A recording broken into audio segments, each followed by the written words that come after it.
प्रश्नकाल श्रीमती संगीता सिन्हा जी।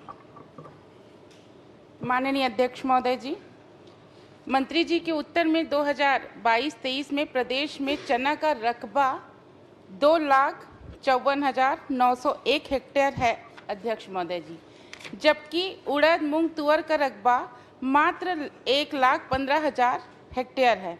तो आदरणीय अध्यक्ष महोदय जी, मैं मंत्री महोदय से जानना चाहती हूँ, जब कम रकबा वाले दलहन तिलहन की खरीदी की जा रही है तो चना को समर्थन मूल्य में खरीदने की व्यवस्था, मतलब क्या व्यवस्था की गई है, इसकी जानकारी चाहिए अध्यक्ष महोदय जी। माननीय अध्यक्ष महोदय, क्योंकि चने की जो बाजार दर है वो समर्थन मूल्य से ज़्यादा है, इसलिए उससे खरीदने की कोई आवश्यकता नहीं। चलिए। आदरणीय अध्यक्ष महोदय जी, अरे आप लोगों ने तो घोषणा की थी रबी फसल को खरीदने की समर्थन मूल्य में। आदरणीय अध्यक्ष क्यों महोदय नहीं जी, खरीदे आप तक? मैंने अपने पूर्ववर्ती कार्यकाल की बात नहीं कर रही, मैं वर्तमान की बात कर रही हूं। आपकी सरकार ने घोषणा की थी कि नहीं की थी? आपकी सरकार ने घोषणा की थी वाला को खरीदा जा रहा है। आज के अध्यक्ष महोदय, चंद्राकर जी हर एक प्रश्नकर्ता को उलझाते हैं। अभी की बात हो रही है, पिछले 5 सालों की बात नहीं हो रही है। पूर्ववर्ती सरकार की बात नहीं कर रही हूं। सम्मान करते हुए मैं सिर्फ याद दिलाने कहा कि रबी फसल पूरा खरीदने की घोषणा वो मुझे याद दिला देना ना, नेता प्रतिपक्ष मैं हूँ, उन बेचारों को परेशान करते हो। बेचारी है आदरणीय अध्यक्ष महोदय जी, बेचारी है वो। जो आज के हमारे अगर संजारी बालोद विधानसभा की बात करूं तो वाटर लेवल कम हो रहा है अध्यक्ष महोदय जी, और वाटर लेवल कम होने के कारण लोग, जो किसान लोग हैं, वो चना ज़्यादा बुआई करने पे शुरुआत कर चुके हैं अध्यक्ष महोदय जी। अगर रकबा की बात करूं तो पहले से डबल और ट्रिपल होने जा रहा है रकबा, और ये पूरे छत्तीसगढ़ प्रदेश की बात कर रही हूँ अध्यक्ष महोदय जी, कि लोग वाटर लेवल डाउन होने के कारण लोग चना की ओर ज़्यादा प्रभावित हो रहा है, चना बुआई कर रहे हैं और रकबा बढ़ चुका है अध्यक्ष महोदय जी। तो जब कम हेक्टेयर वाले को खरीदा जा रहा है तो चना को भी समर्थन मूल्य में खरीदे जाने का आपके इसमें उत्तर में आया अध्यक्ष महोदय की चना का समर्थन मूल्य 5440 रुपया है। तो आदरणीय अध्यक्ष महोदय जी, कि उनके चना के खरीदने के कोई केंद्र व्यवस्था किया गया है, खरीदी केंद्र खोला गया है, उसकी मुझे जानकारी चाहिए। जब बाजार में कीमत ज़्यादा हो जाता है और ज़्यादा कीमत में बिकने लगता है तो समर्थन मूल्य की आवश्यकता समाप्त हो जाती है। आदरणीय अध्यक्ष महोदय जी ने वही जवाब दिया कि इस कीमत से ज़्यादा यदि बिकने लगा है, मंडी में बिल्कुल चना नहीं आएगा क्योंकि ज़्यादा कीमत में बिक रहा है। आपका जवाब ब्रिजमोहन जी ने बहुत साफ दिया। और आगे कोई प्रश्न है तो करिए। मैंने सिर्फ दलहन तिलहन की धान खरीदी केंद्र का जानकारी चाहा है, बस वो ले लीजिए। माननीय अध्यक्ष महोदय, 20 जिलों में धान खरीदी केंद्र बनाए गए हैं और उनके माध्यम से अगर कोई आता है, पहली बात कोई आता नहीं है, अगर कोई आता है तो उसको खरीदने के लिए हम तैयार हैं।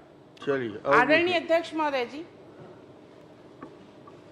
मैं बस इतना चाह रही हूं कि आज के डेट में सभी जगह दलहन तिलहन का रकबा बढ़ चुका है, तो मैं निवेदन करना चाहती हूं कि जो आप 20 जगह बता रहे हैं उसको सभी जिला में खोला जाए या ब्लॉक स्तरीय में दलहन तिलहन खरीदी केंद्र खोला जाए, ये निवेदन कर रही हूं सरकार से। निश्चित रूप से माननीय अध्यक्ष महोदय, अगर किसान बेचने के लिए आते हैं और कोई आवश्यकता होगी तो हमको नए खरीदी केंद्र खोलने में कोई दिक्कत नहीं। चलिए, बहुत अच्छा।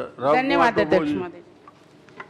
माननीय अध्यक्ष महोदय, मैं आदिम जाति विकास मंत्री जी से जानना चाहूंगा। 1 मिनट भैया। सरगुजा संभाग के 1 मिनट इसी में अध्यक्ष नहीं, इसमें नहीं पूछ रहा हूँ मैं। ये माननीय वरिष्ठ हमारे चंद्राकर जी ने विधायक महोदय के लिए बेचारी और मेरे लिए बेचारा शब्द का उपयोग किया। मैं शायद इसे असंसदीय नहीं मान रहा हूँ। आपने कहा ये बेचारों को मत उलझाओ करके, तो मैंने कहा बेचारा नहीं है, बेचारी है। हाँ, तो बेचारा बेचारी शब्द किसी ने भी बोला है, किसी ने भी बोला है, विलोपित किया जाता है।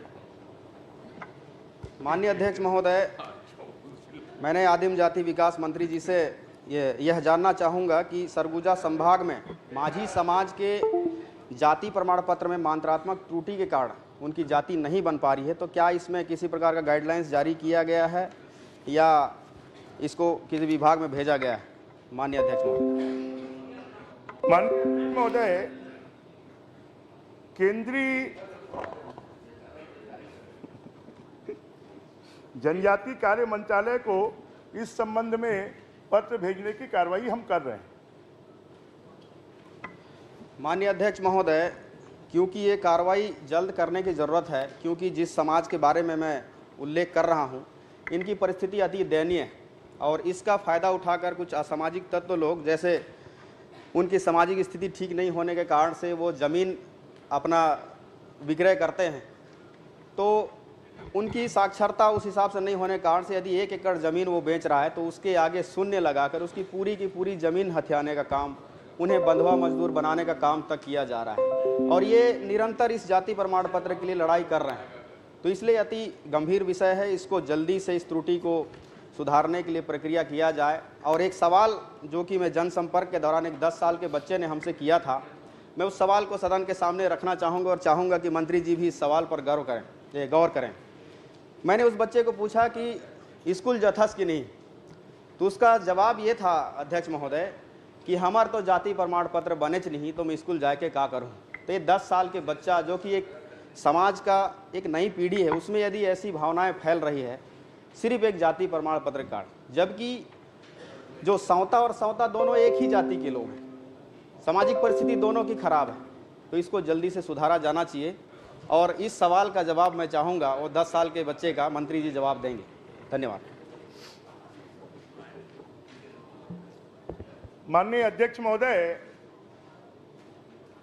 केंद्र की सरकार ने आपके समय के प्रस्ताव के ऊपर में 12 जातियों को अनुसूचित जनजाति में शामिल किया और केंद्र की सरकार इस मामले में संवेदनशील है और हमारी विष्णुदेव साई जी की सरकार, उनके नेतृत्व में चलने वाली, ये भी संवेदनशील है।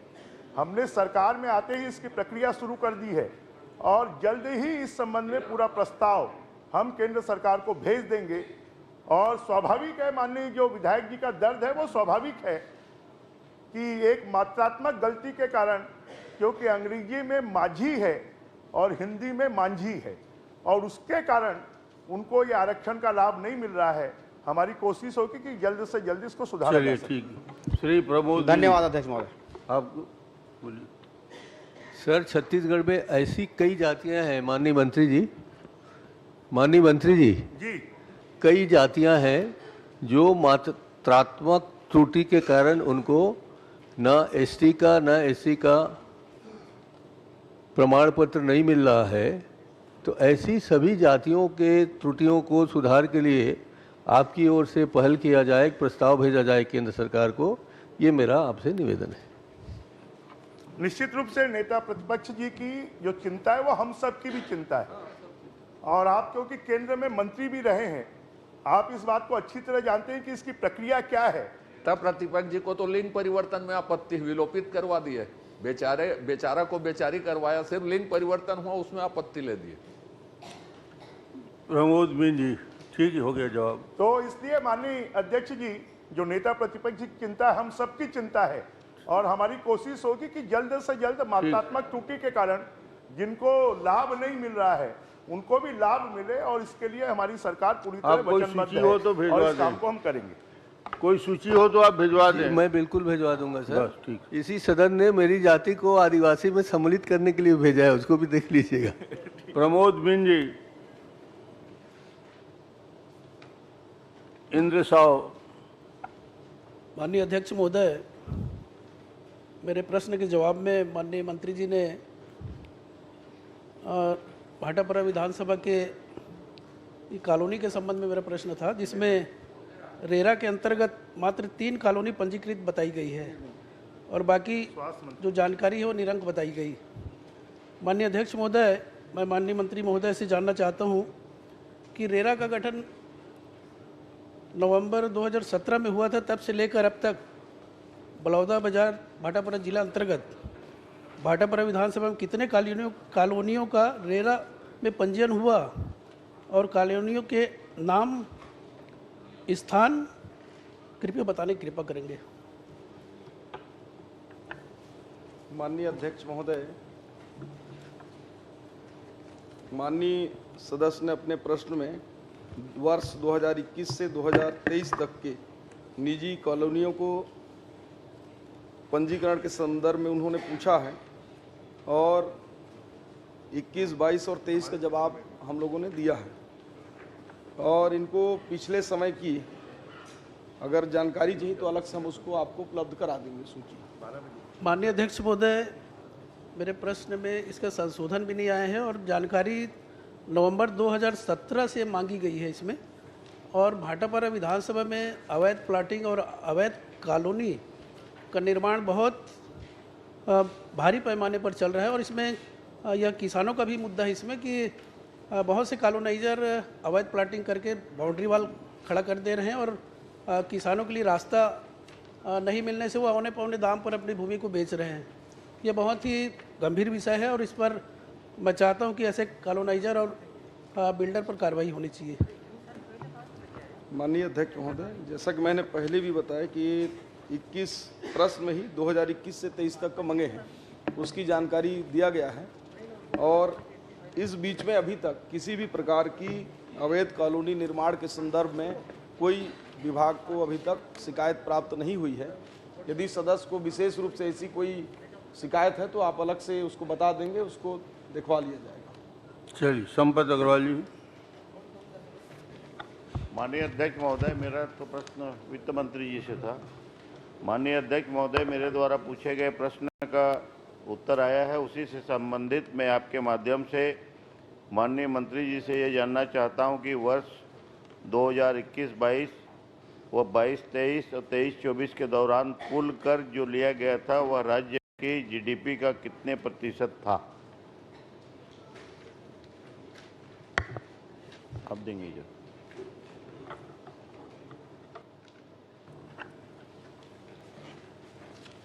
माननीय अध्यक्ष महोदय,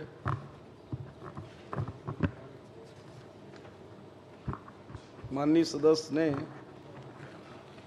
जनवरी 2021 से 23 तक जो जानकारी मांगी थी उसका जानकारी लिखित में दे दिए गए हैं।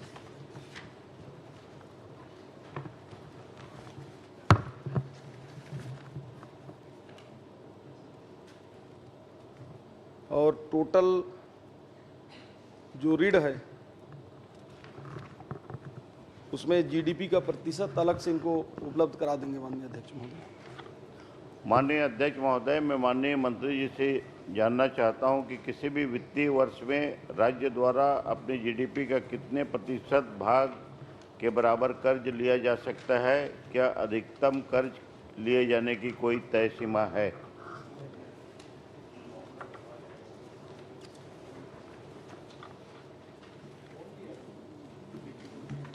माननीय अध्यक्ष महोदय, ऋण की सीमा जीडीपी से कंपेयर करके पूछ रहे हैं। इसमें माननीय अध्यक्ष महोदय, कर्ज लेने की किसी भी राज्य की सीमा FRBM एक्ट के तहत 3% से कम होना चाहिए। चलिए, और बस उसके जवाब ठीक है, आ गया। अब पूछिए। अध्यक्ष, एक लास्ट छोटा सा। अध्यक्ष महोदय, कर्ज के रूप में प्राप्त राशियों को जिन मदों में व्यय के लिए आवंटित किया गया था, क्या उस समस्त आवंटित राशि को उस विभाग द्वारा पूर्ण व्यय कर लिया गया है? क्या कोई ऐसे भी प्रकरण है जिसमें आवंटित राशि समय में खर्च न हो पाई हो? अगर ऐसा है तो क्यों? ये कौन से वर्ष का पूछ रहे हैं आप? कब से कब तक का? अभी करंट कर दीजिए। अभी करंट कर। माननीय अध्यक्ष महोदय, जितना कर्ज लिया गया था कि वो अलग अलग मद से खर्च हो गया क्या? जी, ये इनका प्रश्न है।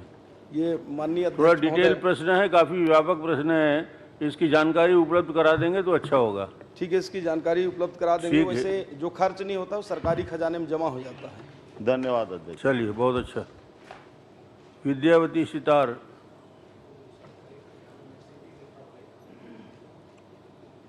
नहीं आई। चैतराम अटामी जी।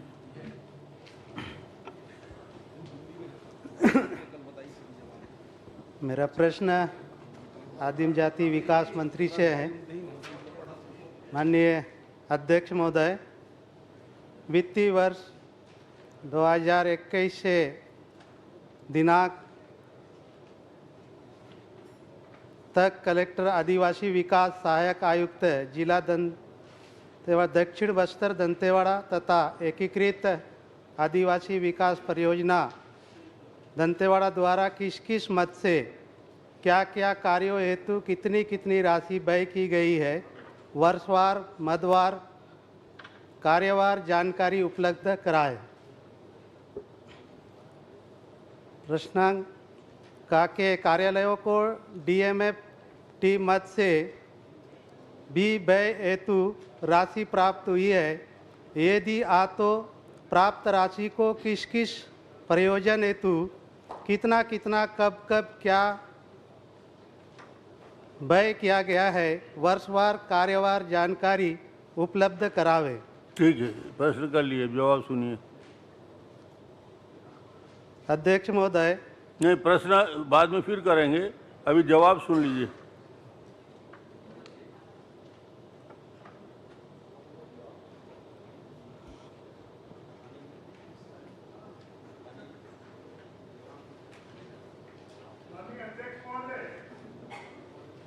जो दंतेवाड़ा जिले में अनुसूचित जाति जनजाति पिछड़ा वर्ग के कुल 127 छात्रावास और आश्रम संचालित हैं और उसमें 12,625 सीटें कुल स्वीकृत हैं और इसके ऊपर में जो मरम्मत इत्यादि पर खर्च किया गया है वो लगभग 2 करोड़ 33 लाख है और 242 करोड़ रुपए इसमें मिला था।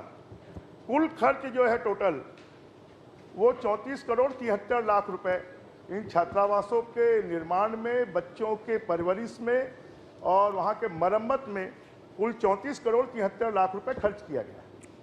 किन किन कार्यों में किस किस मद का खर्च हुआ है? छात्रावास का अकेला नहीं पूछ, माननीय अध्यक्ष महोदय डिटेल पूछ रहे हैं वो। इसमें बताया कि उन्होंने विशेष रूप से डीएमएफ का पूछा है, उसके बारे में वर्षवार हमने परिशिष्ट में जानकारी दी है। अगर अलग अलग आपका निर्देश हो तो मैं बता दूंगा। चलिए अगला प्रश्न करिए। डीएमएफ में 21-22 में 1 करोड़ 44 लाख रुपए खर्च हुआ है।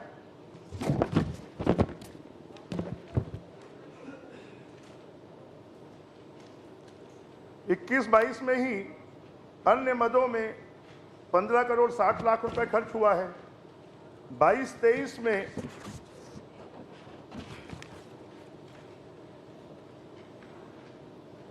3 करोड़ 96 लाख रुपए खर्च हुआ है। सामग्री और आपूर्ति में 21-22 में 17 करोड़ 5,48,100 रुपए खर्च हुआ है। 22-23 में 15 करोड़ 33 लाख 6,59,300 रुपए खर्च हुआ है और 23-24 में 23 करोड़ 38 लाख 40,000 रुपए खर्च। चलिए, और कोई प्रश्न है आपके? जी अध्यक्ष महोदय, प्राप्त राशि को निर्माण, मरम्मत कार्यों तथा सामग्री खरीदी हेतु भी व्यय किया गया है, यदि हाँ तो किन किन कार्यों हेतु कब कब कितनी कितनी राशि व्यय किया गया है, कार्य एजेंसी, ठेकेदार, सामग्री आपूर्तिकर्ता, फर्म, व्यक्ति के नाम पता सहित वर्षवार जानकारी उपलब्ध करावे। बहुत माननीय अध्यक्ष महोदय, हमने परिशिष्ट में ये पूरी जानकारी उपलब्ध करवा दी। परिशिष्ट में पूरी जानकारी आपको दे दी गई है। यदि उसमें आपने पढ़ा होगा परिशिष्ट, उसमें कोई और प्रश्न है तो बताइए। धन्यवाद। चलिए, संतुष्ट हैं आप? राघवेंद्र कुमार सिंह। धन्यवाद अध्यक्ष महोदय। अध्यक्ष महोदय, मैंने एक पॉइंटेड प्रश्न किया था कि बीज और दवा किन किन संस्थाओं से छत्तीसगढ़ के बाहर की कितनी थी और कौन सी प्रक्रिया के अंतर्गत खरीदी गई हैं। तो ये जो जवाब आया अध्यक्ष महोदय, इसमें उन्होंने फर्म का नाम तो दिया है और जितने छत्तीसगढ़ के बाहर के फर्म हैं उनका एक भी नाम नहीं है। मंत्री जी, मेरे पास जानकारी है, अगर आप आज्ञा देंगे तो मैं आपको उसको दे भी दूंगा। और इसके खिलाफ कई, चूँकि किसानों का मामला है अध्यक्ष महोदय, इनके खिलाफ कई शिकायतें भी आई थी जिसका उल्लेख भी इसमें नहीं किया गया है। और मैंने पॉइंटेड पूछा था कि प्रक्रिया कौन सी, किसका पालन किया गया है, उसकी भी जानकारी विभाग द्वारा नहीं दी गई है अध्यक्ष महोदय। ये माननीय अध्यक्ष महोदय, हमने पूरी जानकारी दे दी है क्योंकि हमारा शासन का बीज विकास निगम है और बीज विकास निगम के माध्यम से ही बीज की खरीदी की जाती है। जो हमारे यहाँ रजिस्टर्ड कंपनियां हैं वो रजिस्टर्ड कंपनियों के माध्यम से ही खरीदी की जाती है और उसके द्वारा ही किसानों को वितरण किया जाता है। इसमें इसलिए कोई किसी प्रकार की कोई शिकायत, उसके सैंपल लिए जाते हैं, सैंपल का परीक्षण किया जाता है और उसके बाद ही बीज की सप्लाई की जाती है। अध्यक्ष महोदय, कुछ वहाँ पर डायरेक्ट खरीदी हुई है जो छत्तीसगढ़ के बाहर के फर्म हैं उनसे, और यही मेरा प्रश्न था। और इसमें वीना, एल्विन और नेपट्यून इंडस्ट्री, ये तो 3 हैं जिनसे बाहर से खरीदी की गई है। तो मैं माननीय मंत्री जी से निवेदन करूंगा कि एक बार इसकी आप जांच करवा लें, क्योंकि इनके खिलाफ कई शिकायतें वहाँ आई थी किसानों के द्वारा।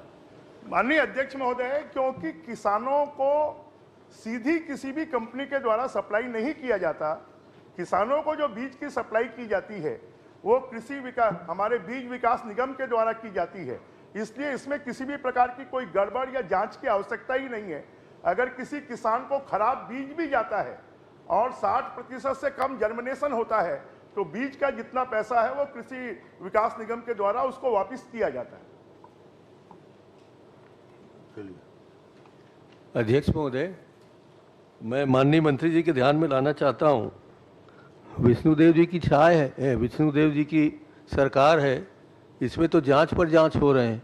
अगर हम कह रहे हैं कि 3 ऐसे कंपनियां हैं जो छत्तीसगढ़ के बाहर के हैं जिन्होंने बीज सप्लाई किया है, जिसका जर्मिनेशन रेट कम है, जिनने गलत दवाइयां दी हैं, गलत बीज दिया है, उसमें जांच कराने में क्या आपत्ति है? अगर माननीय अध्यक्ष महोदय, जितनी ये कंपनियां हैं ये सप्लाई करती है बीज विकास निगम को और बीज विकास निगम किसानों को सप्लाई करता है। इसके बीज विकास निगम जितनी भी सप्लाई करता है वो जांच परख के बाद ही करता है और इसमें किसी भी प्रकार की कोई शिकायत ही नहीं है। जब कोई शिकायत नहीं है तो जांच क्या करवाएंगे? और अगर विधायक जी के पास में कोई शिकायत है तो उसकी कॉपी दे दें हमको। तो यही मैं कह रहा हूँ, आपको लिख के दे दिया जाएगा कितने जगह से गलत सप्लाई हुआ है, कितने कितने सीधे सप्लाई हुए हैं, तो उनकी जांच कराएंगे, घोषणा कर दीजिए बस। विधायक जी लिख के जब दे कुछ देंगे, गलत ही नहीं हुआ है तो किस चीज की जांच की घोषणा? लिख के दे देंगे तो जांच करा लेंगे। नहीं, वो लिख के दे दें तो निश्चित रूप से अध्यक्ष हमारी महोदय, जहाँ जहाँ जानकारी की शिकायतें हैं मैं मंत्री जी आप को बता दीजिए, हो जाएगा। चरणदास मान जी। माननीय अध्यक्ष महोदय, मैं स्वयं किसान हूं और बीज विकास निगम में हम लेन देन भी करते हैं वहां फसलों का। वास्तव में बीज विकास निगम के द्वारा या सरकार के द्वारा जिस प्रकार से बीजों का वितरण होता है कि भाई छत्तीसगढ़ से उत्पादन करके देते हैं।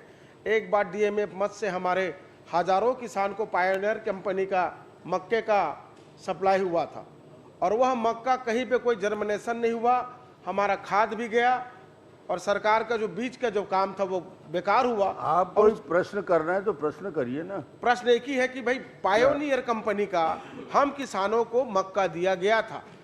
माननीय मंत्री महोदय बोल रहे हैं कि 60% जर्मिनेशन, वो तो 6% जर्मिनेशन नहीं हुआ था, हमारा खाद भी गया था और उस सत्र का फसल दूसरे फसल लेते उसका भी हम लाभ नहीं पाए। मैं कब यही की बात जानकारी कर रहे हैं दे आप?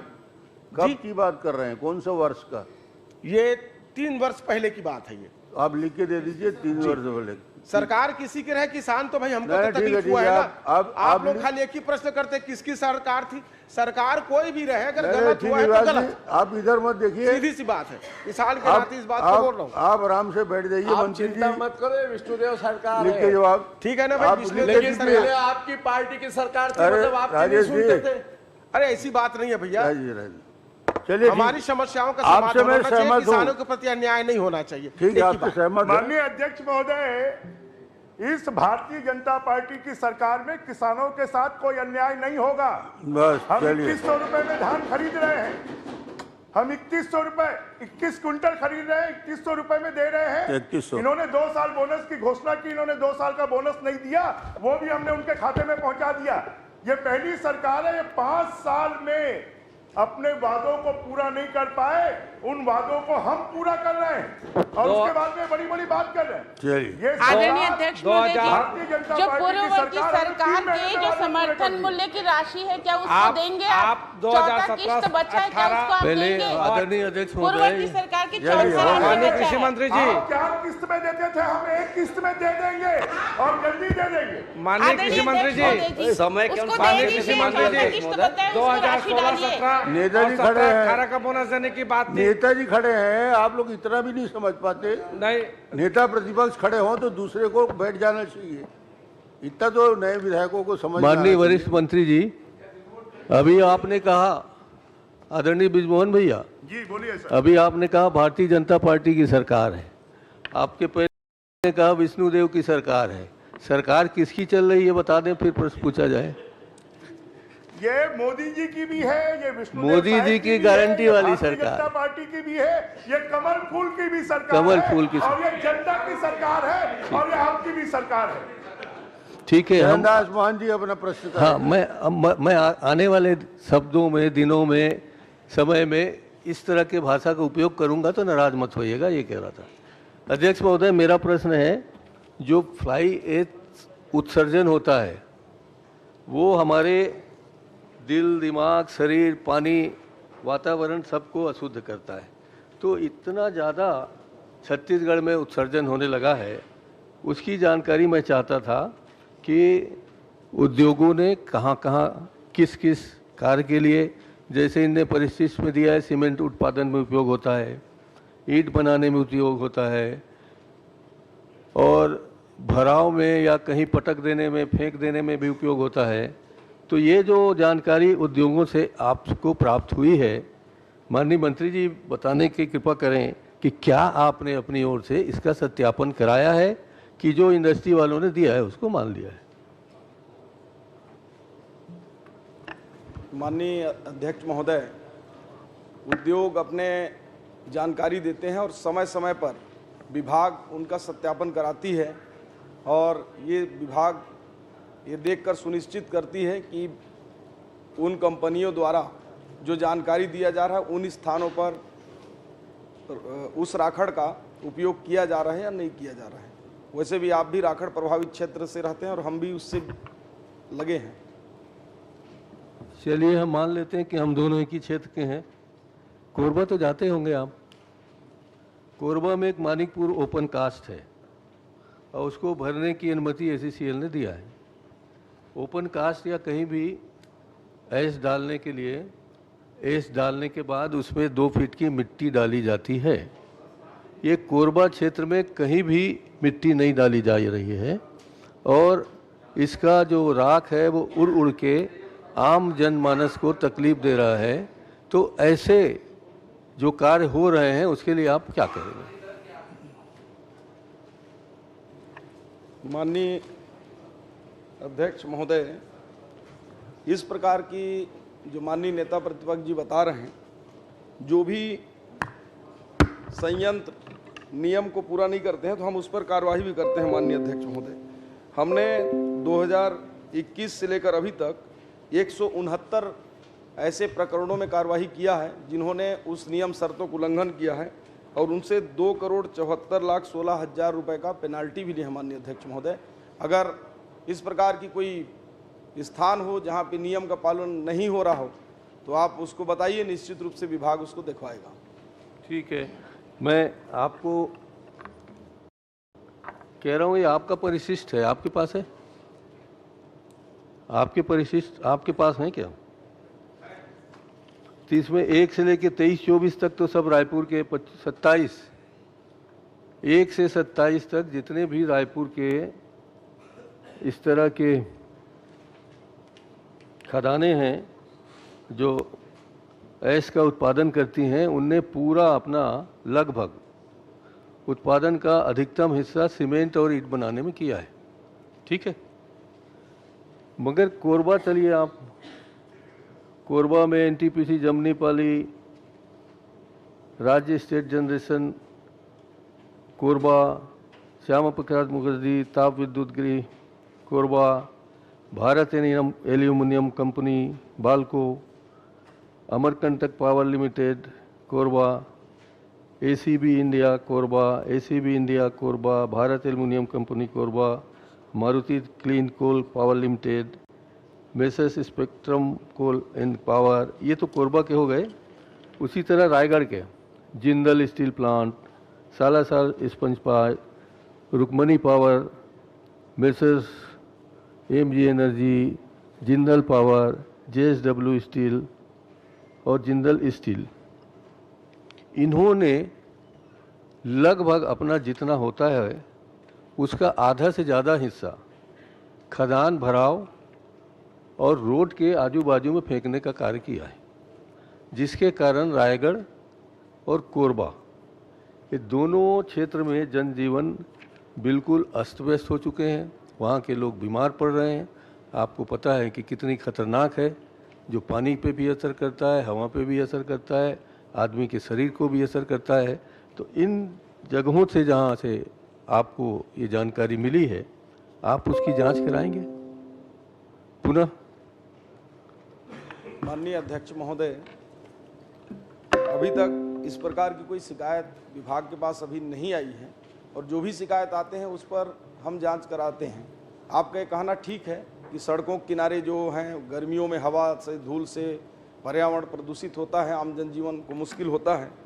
लेकिन जब से अभी विगत 2-3 महीनों से माननीय अध्यक्ष महोदय इस प्रकार की घटनाओं का, जब से माननीय विष्णुदेव साय जी के नेतृत्व में सरकार आई है, हमने लगाम लगाया है, और निश्चित रूप से सड़क के किनारे जो राखड़ फेंकने वाले ऐसे जो भी संयंत्र हैं उनके ऊपर कड़ी कार्रवाई करेंगे। जब से विष्णुदेव जी की सरकार आई है, कोरबा में सड़क के किनारे फेंकने वालों की संख्या बढ़ गई है। वही लोग जो पहले काम करते थे वही लोग अब काम करते हैं। पहले 1 ट्रक चलाते थे, अब 2 ट्रक चलाते हैं। तो आप ऐसा मत कहिए कि विष्णुदेव जी की सरकार आने के बाद एक काम बंद हुआ है। आज आपका सौभाग्य है, समझिए, मेरा भी सौभाग्य समझ लीजिए कि आप वित्त मंत्री जी का जवाब दे रहे हैं और स्वास्थ्य मंत्री हैं। अब मैं कहूँ, फ्लाई ऐश में silicon oxide, aluminium try oxide, ferrous try oxide नामक रासायनिक मिलते हैं, और ये मनुष्य को, पशु को, जल को, जमीन को, वनस्पति को, वायु को, सबको खराब कर देते हैं।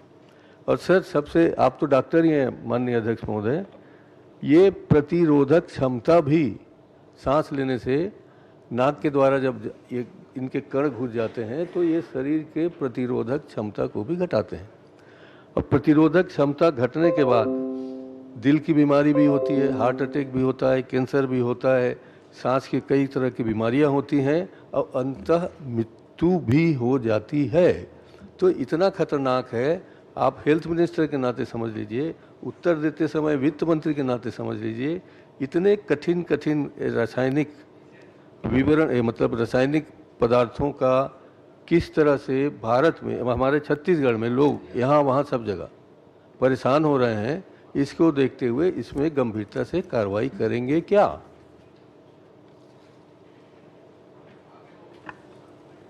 माननीय अध्यक्ष महोदय, मैंने पहले भी माननीय नेता प्रतिपक्ष जी को कहा है कि स्पेसिफिक अगर कहीं आपके संज्ञान में कोई ऐसा विषय है कि किसी विशेष संयंत्र से इस प्रकार के जो हानिकारक तत्व जो है उत्सर्जित हो रहे हैं, और जो सही जगह में उनका जो नियम के तहत नहीं है, पर्यावरण मंडल के तहत नहीं है, तो उस पर हम निश्चित रूप से उसको दिखवाएंगे, और आपके भावनाओं को और साथ में मेरी भावनाओं को, दोनों को मिलाते हुए उसको ठीक करेंगे। अच्छा महोदय, एक बता दीजिए, मैंने तो कोरबा वालों का नाम पढ़ा है, रायगढ़ वालों का नाम पढ़ा है, और आपके परिशिष्ट से पढ़ा है, और यहाँ विधानसभा में लिख भी लिया होगा इनने। तो उनको बुला के आप इन कंपनियों पर जो कोरबा में स्थित हैं, अगर कोई तकलीफ हो तो बाजू में आपके लखन लाल जी बैठे हैं, उनसे पूछ लीजिए वो भी परेशान हैं कि नहीं, और रायगढ़ वाले भी होंगे, उन्हें पूछ लीजिए। मैं तो स्पेसिफिकली रायगढ़ और कोरबा में जो उत्सर्जन हो रहा है, जिसका अधिकतम पार्ट सड़कों में फेंका जा रहा है बिना इजाज़त के। सड़क बनाने में डालिए, हमें कोई आपत्ति नहीं है, सड़कें हमारे यहाँ बन रही हैं। आप खदान में पाटे, कोई आपत्ति नहीं है, मगर इन सब के लिए एक नियम बना हुआ है, उस नियम के तहत ही आप फेंकिए ना, राखड़ को फेंकिए। मुझे तो सिर्फ इतनी आपत्ति है। निश्चित रूप से माननीय अध्यक्ष महोदय, बहुत अच्छे सुझाव आए हैं, उसका पालन करना जी के जो सुझाव हैं उसको ठीक विभाग जो है विशेष रूप से ध्यान देकर ध्यान दीजिए, बस उस पर ठीक अमल करेगी, ताकि आम जनजीवन धर्मजीत जी, धन्यवाद। माननीय अध्यक्ष महोदय, धर्मजीत, माननीय महंत जी के प्रश्न पर एक छोटी सी जानकारी मैं उपलब्ध कराना चाह रहा हूं कि कोरबा आप जिले का जानकारी दे रहे हैं इनको, मंत्री जी को जानकारी दे रहे हैं। नहीं, मैं सरकार को अवगत कराना सरकार चाह को रहा हूं जानकारी कि दे जो रहे हैं। चलिए, राखड़ बहुत बढ़िया है कि बरीडी कोरबा जिले का बरीडी गांव और जांजगीर चांपा जिले का नकटीडी और कल्याणपुर गांव, अच्छा जो जी। कि मनरेगा से खोदाई हुए तालाब है, इस तालाब को भी राखड़ से पाट दिया गया है और यह राखड़ उड़कर प्रदूषण फैला रहा है। यह जानकारी मैं दे रहा हूं, कृपा करके इस पर भी विचार करें। अजय प्रश्न लगा चंद्राकर था, जी। नहीं आ पाया, इसलिए मैं यह प्रश्न किया। ठीक। माननीय महोदय, ये बहुत जोरदार प्रश्न है। आपका हर प्रश्न जोरदार रहता है। नहीं, ऐसी बुद्धि आप लोगों ने कहां से जुटाई? उस बुद्धि को तो हमको बताइए, उससे चरण स्पर्श करेंगे। मैं माननीय मंत्री जी से ये जानना चाहूंगा, प्राइस के बारे में बोल रहे हैं कि और कोई दूसरी? नहीं भैया, मेरा 11वां नंबर के बारे में बोल रहा हूं। ये आप चरण स्पर्श करेंगे? ये बुद्धि वाले का नहीं, चरण जी बैठे हैं इसलिए पूछ रहा हूँ। चरण स्पर्श करेंगे? उसका दिन भर कर लूंगा मैं। चलिए, ठीक है। माननीय मंत्री महोदय, मैं आपसे जानना चाहता हूं कि पेरा खरीदी जो की गई उसका दर किस आधार पर कैसे निर्धारित किया गया? एक सहायक प्रश्न उसी का है, 14वां वित्त आयोग और गोधन न्याय योजना जो बनाई गई थी उससे पेरा खरीदी की जा सकती है क्या? 14वां-15 वित्त आयोग से और गोधन न्याय योजना के पैसे से पेरा खरीदी की जा सकती है क्या? दर का निर्धारण और उन दोनों मद से गोबर की खरीदी की जा सकती है क्या? माननीय अध्यक्ष महोदय, पैरा खरीदी नहीं की गई है, पैरा दान में मिला है। पैरा दान कर, चलिए ये भी अच्छा है। पैरा दान के, सही में मैं गलत प्रश्न किया था, मैं स्वीकार कर लेता हूं।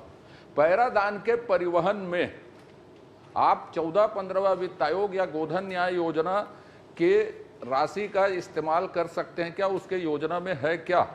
और 45 लाख टन को तौलाने में आपने कितना पैसा खर्च किया, कैसे निर्धारित किया उसको? माननीय अध्यक्ष महोदय, पैरा परिवहन के लिए जो भुगतान की राशि की गई है उसका प्रावधान योजना में था। माननीय अध्यक्ष महोदय, मैंने पूछा है, उसका उत्तर नहीं आया। मैंने कहा दर का निर्धारण किस आधार पर हुआ? 14वां-15वां वित्त आयोग से पैरा परिवहन किया जा सकता है, ये है क्या? दूसरा, गोधन न्याय योजना की जो योजना बनाई थी उसमें पैरा परिवहन किया जा सकता है क्या? एकदम बहुत स्पष्ट प्रश्न है ये। माननीय अध्यक्ष महोदय, क्योंकि जो गौठान प्रबंध समितियां हैं उनको प्रबंध समितियों को 21-22 में 24 करोड़ 80 लाख रुपए, 22-23 में 28 करोड़ 26 लाख 50 हजार रुपए और इस प्रकार से कुल 53 करोड़ 6 लाख 50 हजार रुपए की राशि इनको दी गई है, जो गौठान समितियां हैं, और गौठान समितियों ने परिवहन में इसका व्यय किया है। माननीय अध्यक्ष महोदय, फिर मेरे प्रश्न का उत्तर नहीं आया। जो उत्तर आप देख लीजिए, 14वें-15वें वित्त आयोग की मदद से किया गया है गोधन न्याय योजना। 14वें, ये प्रश्न में ही मैंने पूछा है, गोधन न्याय योजना और 14वें-15वें वित्त आयोग से पैरा परिवहन किया जा सकता है क्या? अब दूसरा, आपने जब 53 करोड़ का हिसाब दिया है तो 53 करोड़ रुपया कौन कौन से, मेरे पास पूरी जानकारी, मैं इसको पूछ चुका हूं, 53 करोड़ रुपया कौन कौन से मद का गौठान समिति को स्थानांतरित किया गया? ये माननीय अध्यक्ष महोदय, 14वें वित्त आयोग और 15वें वित्त आयोग के पैसे को गौठान समितियों को स्थानांतरित किया गया है। जो 4,651 स्वावलंबी गौठान हैं, उनको 40,000 रुपए पर गौठान दिया गया है और 3,529 जो सक्रिय गौठान हैं उनको 30,000 रुपए प्रति गौठान की तरफ के हिसाब से राशि जारी की गई है और इसी राशि में से गौठानों ने पैरा परिवहन की राशि को भुगतान किया। अब आप परिशिष्ट खोल लीजिए, जो मैं खोलना नहीं चाहता था। माननीय अध्यक्ष महोदय, मैं आपसे भी आग्रह करूंगा, जितनी राशि ये बता रहे हैं और भुगतान को देख लीजिए, किसी भी जिले का, एक जिले के भुगतान को जो लाखों में, आप 53 करोड़ रुपया तो स्थानांतरित किए। 14वें-15वें वित्त आयोग की राशि पंचायत की है, वो गौठान समिति को किसी सूरत में स्थानांतरित नहीं हो सकती। आपका कथन गलत है। गलत है नहीं बोलता, सही नहीं है। दूसरी बात यह है, 3 दिन पहले मेरे प्रश्न के उत्तर में मैंने प्रतिवेदन में मैंने कहा था कि 14वें 15वें वित्त आयोग के जो नॉर्म्स बने हैं, स्वच्छता, पेयजल, अधोसंरचना, विद्युतीकरण, शिक्षा, परिसंपत्ति का रख रखाव, पंचायत की राशि है। आप एक उदाहरण मुझे बता दीजिए कौन से पंचायत को स्थानांतरण किया गया है 14वें 15वें वित्त आयोग की राशि गोठान समिति को? एक जिला, एक पंचायत का उदाहरण दीजिए एक। और दूसरा 53 करोड़ का जो हिसाब बताया वो कौन कौन से मत का है? थोड़ा प्रेम से पूछो, नाराजगी से नहीं। नाराजगी एकदम मेरी आवाज है, आप एकदम प्रेम से पूछिए आप। 20 साल से बोल रहा हूं, मेरी आवाज ऐसी है। पैदेशी चोसने भैया हमारा तो पैसा खाते पैसा खाते कर अभी उगल ही देखबे ना।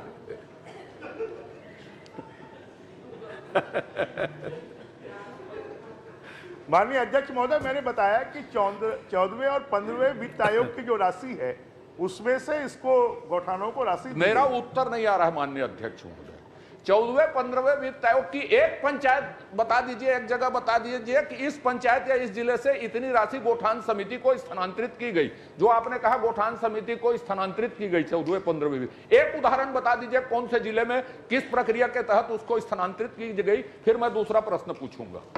सभी जिलों में और सभी गौठानों को स्थानांतरित की गई। ये फिर परिशिष्ट देख लीजिए माननीय अध्यक्ष महोदय, 14वें 15वें वित्त आयोग से सिर्फ 3 जिले में भुगतान हुआ है, सभी में कहां से आ जाएगा? सिर्फ 3 जिले में भुगतान हुआ है, परिशिष्ट देख लीजिए।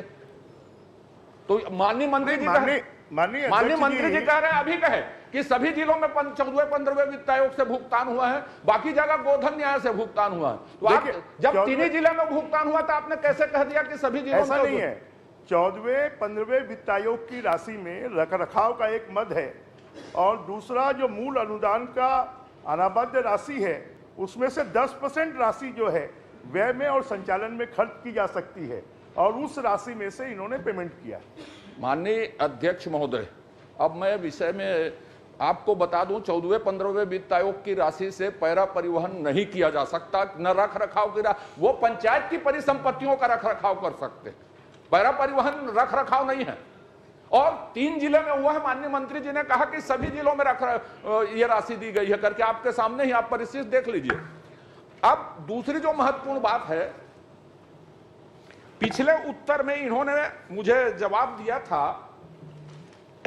14 दिसंबर 2021, मैंने प्रश्नोत्तरी 14 दिसंबर की, कि शेष की राशि से, शेष जो लगा है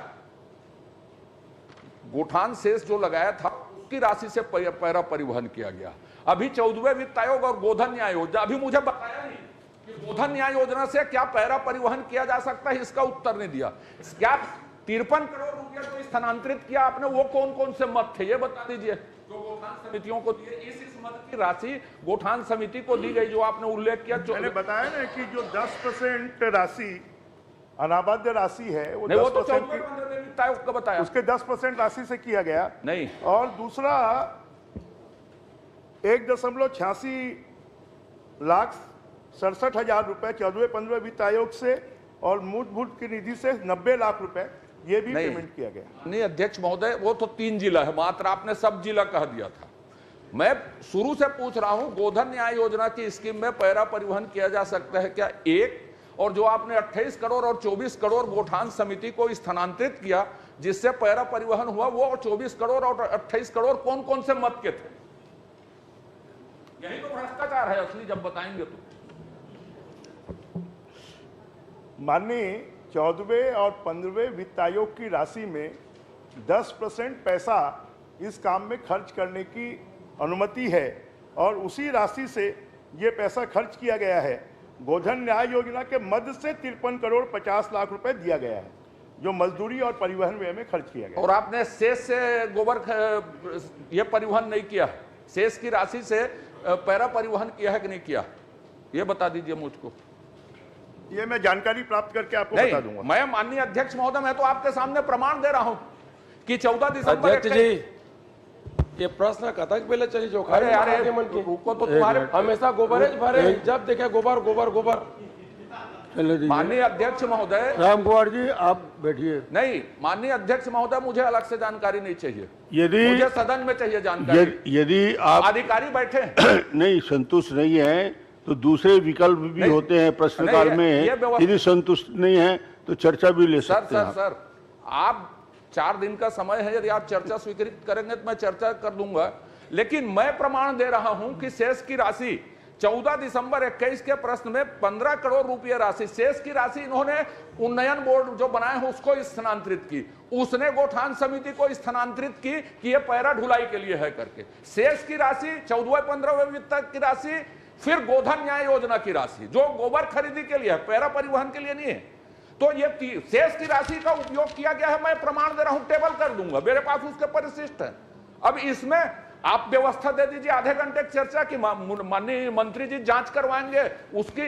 अब उसके बाद मैं दर पर पूछूंगा, यदि जांच की घोषणा होगी तो दर पर नहीं पूछूंगा मैं, नहीं तो दर पर पूछूंगा। तो दर में लिखा है, परिशिष्ट पढ़िए ना, स्वविवेक और दूरी के आधार पर किसमें ढुलाया गया, कितने ढुलाया, कौन सा दर है, बोझा के हिसाब से दिए कि मेटाडोर के हिसाब से दिए, गाड़ी के हिसाब से दिए, ट्रक के हिसाब से दिए, कितनी दूरी दिए।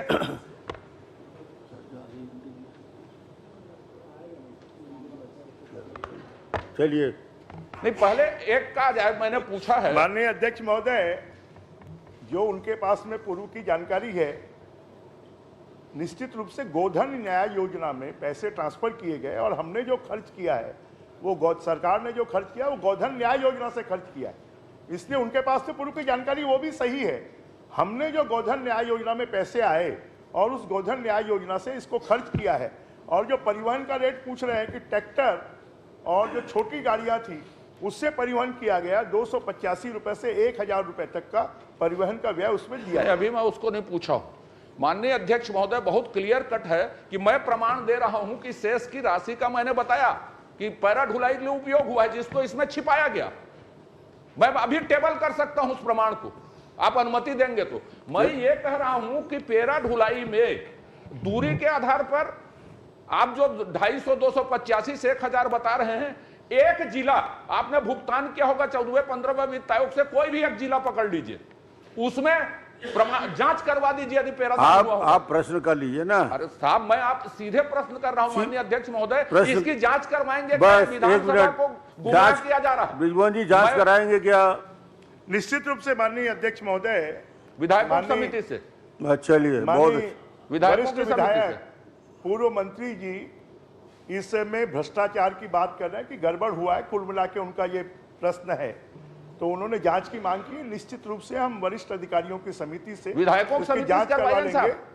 विधायकों, क्योंकि ये कागज में पैरा ढुलाई हुई है। आप 45 लाख टन किसमें तौलाए हैं उसकी एक रसीद बता दो मेरे को, आपके अधिकारी बैठे हैं, भेज दे। 45 लाख जांच के लिए सहमत हो गए हैं। नहीं तो अधिकारियों से नहीं, उन्होंने किया धरा है सब।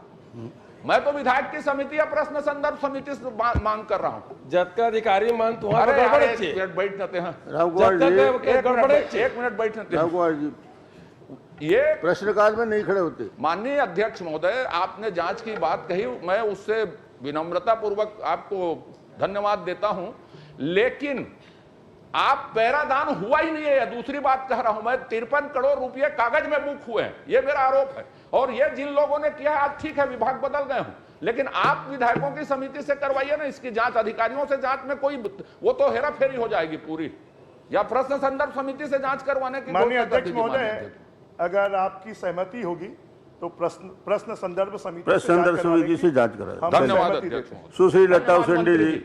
मंत्री जी धन्यवाद। लता जी। माननीय अध्यक्ष महोदय, पैरे की बात आई है माननीय अध्यक्ष महोदय, मैं गोबर की बात भी करना चाहूंगी। गोबर खरीदी के लिए सरकार ने अलग से कोई मद रखा है या फिर जो जानकारियां यहाँ पे दी गई थी अलग अलग रखा है, या बजट में स्पेशल इसके लिए कोई अलग से मद रखा गया है क्या?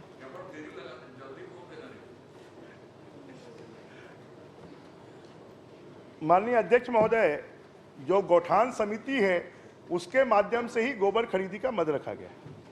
माननीय अध्यक्ष महोदय, गोठान समितियों को क्या अलग से पैसा सरकार देती है क्या कि आपको गोबर खरीदने के लिए, या फिर किस मद से दिया जाता है? इसके लिए अलग से मद है गोबर खरीदी के लिए, उस मद से उनको पैसा दिया जाता है। माननीय अध्यक्ष महोदय,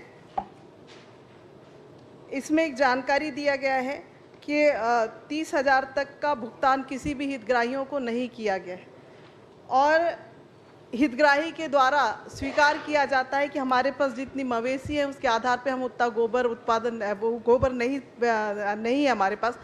लेकिन भुगतान का अगर सूची देखें तो माननीय अध्यक्ष महोदय, कई ऐसे क्षेत्र हैं जहां पे जितने मवेशी लोगों के पास नहीं है उससे ज़्यादा गोबर बेचने का और खरीदने का मामला है और उसको भुगतान भी उसी तरीके से किया गया है। तो जिस तरीके से माननीय अजय चंद्राकर जी के प्रश्न को लेकर समिति से जांच कराने की बात की गई थी, मैं यहाँ पे बताना चाहूँगी अध्यक्ष, जानकारी देना चाहूँगी अध्यक्ष महोदय, एक हितग्राही जिसके पास 10 मवेशी है वो खुद कह रहा है कि मैं 52,000 किलोग्राम गोबर ही मेरे पास उपलब्ध था, लेकिन जब वहाँ पे जो खरीदी दर्शाई गई है अध्यक्ष महोदय वो 5,44,923 किलोग्राम गोबर की खरीदी। इनका तो मूल प्रश्न ये है, चारा कम खाए गोबर ज्यादा कैसे दिए ये बता दीजिए। माननीय अध्यक्ष महोदय, कोंडागांव में विधानसभा में कुल 96,959 क्विंटल गोबर की खरीदी की गई है।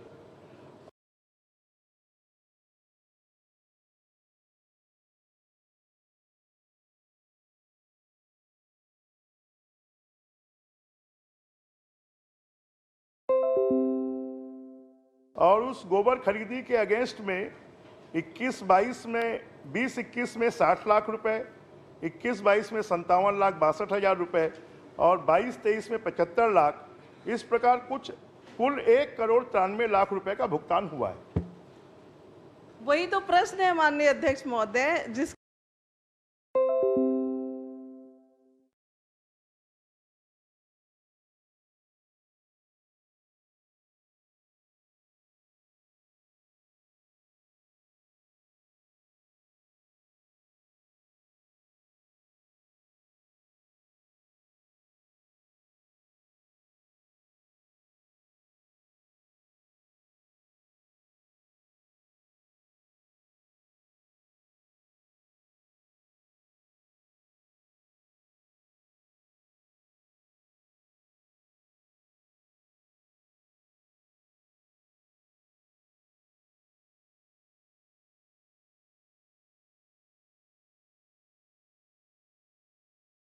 के पास मवेशी कम है उसको जो राशियां प्रदान की गई और गोबर ज्यादा खरीदी गई है, क्या इसका जांच समिति से कराएंगे क्या? क्योंकि दारू का पैसा कहाँ कहाँ पे पहुंचा है वो तो सबको पता है। गोबर का पैसा किस नस्ल की गाय या भैंस है उसकी जांच कराना पड़ेगा, ये कहना है। गंभीर प्रश्न है, गंभीर प्रश्न है ये। संबंधित मुद्दा है, चारे का है, चारे के भुगतान का है, गोबर का है, तो मैं सोचता हूं कि जो प्रश्न संदर्भ समिति को आप संदर्भित करने वाले हैं उसमें आप ये गोबर के प्रश्न इसको भी जोड़ लेंगे। पुन्नूलाल मोहल्ले जी। मैं 4 वर्षों का, पिछले 4 वर्षों 20-21 से 22-23 तक का अनुसूचित जाति प्राधिकरण में कितनी राशि मिली उन्होंने बता दिया। 35 करोड़ 50 लाख। इसमें कितने अपूर्ण है, कितने पूर्ण है, बताए कितने काम पूर्ण हो चुके, कितने और कितना राशि अभी बचत है।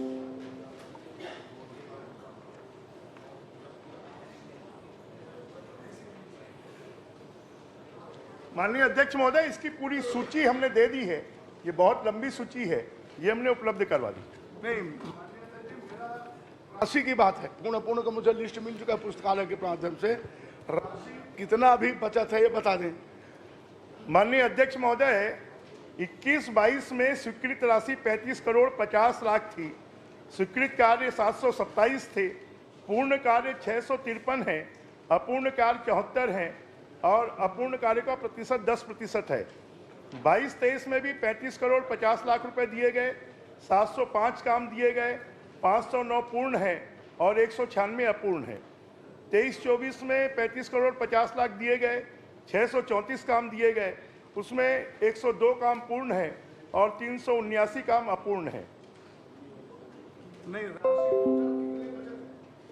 माननीय अध्यक्ष जी, टोटल राशि अभी तक कितने बचत है? क्योंकि मैं दूसरा पॉइंट में उत्तर बता दूं माननीय 22-23 में अपूर्ण कार्य पास होने के बाद अपूर्ण अप्रारंभ की स्थिति में विधानसभा चुनाव के पहले निरस्त कर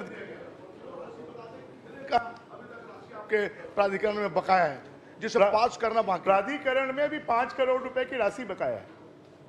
अन्य अध्यक्ष महोदय, मैं जानना चाहता हूं, निरस्त कार्य में प्रस्ताव दिया था कि मुंगेली विधानसभा मुंगेली जिले में लगभग 1 करोड़ का अप्रारंभ होने की स्थिति में उन्हें निरस्त कर दिया गया। मैंने नया प्रस्ताव दिए हैं, उसे आप जोड़ेंगे क्या? और 27% राशि मुंगेली विधानसभा 27% सबसे ज्यादा अनुसूचित जाति बाहुल्य है, तो प्रतिशत के आधार पर राशि स्वीकृति करेंगे क्या? निश्चित रूप से माननीय अध्यक्ष महोदय, माननीय विधायक महोदय के जो प्रस्ताव दे दें, अगर उसमें राशि बचेगी तो निश्चित रूप से जनसंख्या के आधार पर हर क्षेत्र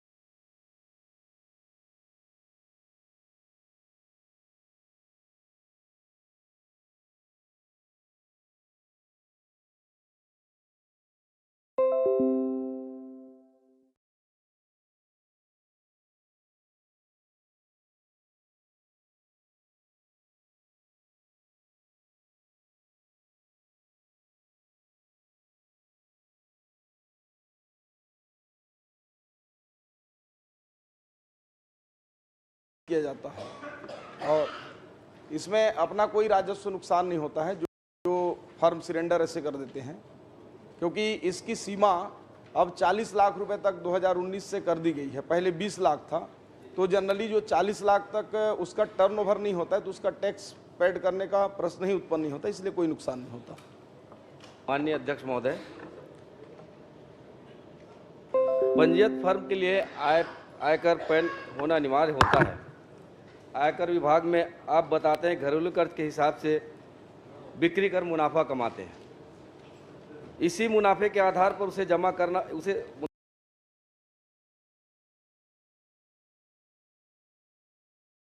मुनाफे पर उसे कर जमा करना होता है। फिर भी यदि कोई व्यापारी जीएसटी जमा नहीं करता तो यह तकनीकी रूप से कर की चोरी है।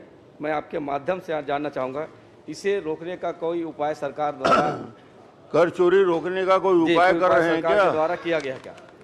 निश्चित रूप से माननीय अध्यक्ष महोदय, समय पर हम जो है कर रोकने के उपाय करिए, ये उनका नहीं सुझाव कर रहे है। हैं माननीय अध्यक्ष महोदय। अभी 2 महीने में ही विगत जो 5 सालों में जिन्होंने इतना किया था उसका 20% हमने केवल अभी 2 महीने में कर बहुत डाला। अच्छा, चलिए। धर्मलाल कौशिक कार्रवाई की है जिसमें 13 करोड़ 70 लाख रुपए हमने वसूला है। श्रीमती रायमुनि भगत जी, यशोदा नीलांबर वर्मा जी। माननीय अध्यक्ष महोदय, मैं मंत्री जी से 1 मिनट है, जल्दी मंत्री जी से मैंने यही प्रश्न पूछा था कि राज्य अनुसूचित जाति प्राधिकरण मद से जो जानकारी मांगी था, जो उत्तर मंत्री महोदय ने दिया है वो उससे मैं संतुष्ट नहीं हूँ। मेरा सवाल यह था कि क्या राज्य मंत्री अनुसूचित जाति प्राधिकरण मद से जो पूर्व अध्यक्ष की अध्यक्षता में स्वीकृत किया गया था वह गलत है कि सही है, ये जानकारी दीजिए। चलिए बताइए भाई। प्राप्त जानकारी के अनुसार सही है। अगला पूछ लीजिए। तो जो आपने बोला कि अगर वह सही है तो प्रारंभ कार्यों की स्वीकृति को आपने किसके आदेश अनुसार मंत्री महोदय बताया कि निरस्त किसके आदेश अनुसार से किया है? इसको निरस्त नहीं किया गया है। जो पुराने काम प्रारंभ नहीं हुए थे उन कामों को अभी प्रारंभ नहीं करने के निर्देश दिए गए हैं, निरस्त नहीं हुआ। प्रश्नकाल समाप्त। बैठ जाइए। पत्रों का पटल पे रखा जाना।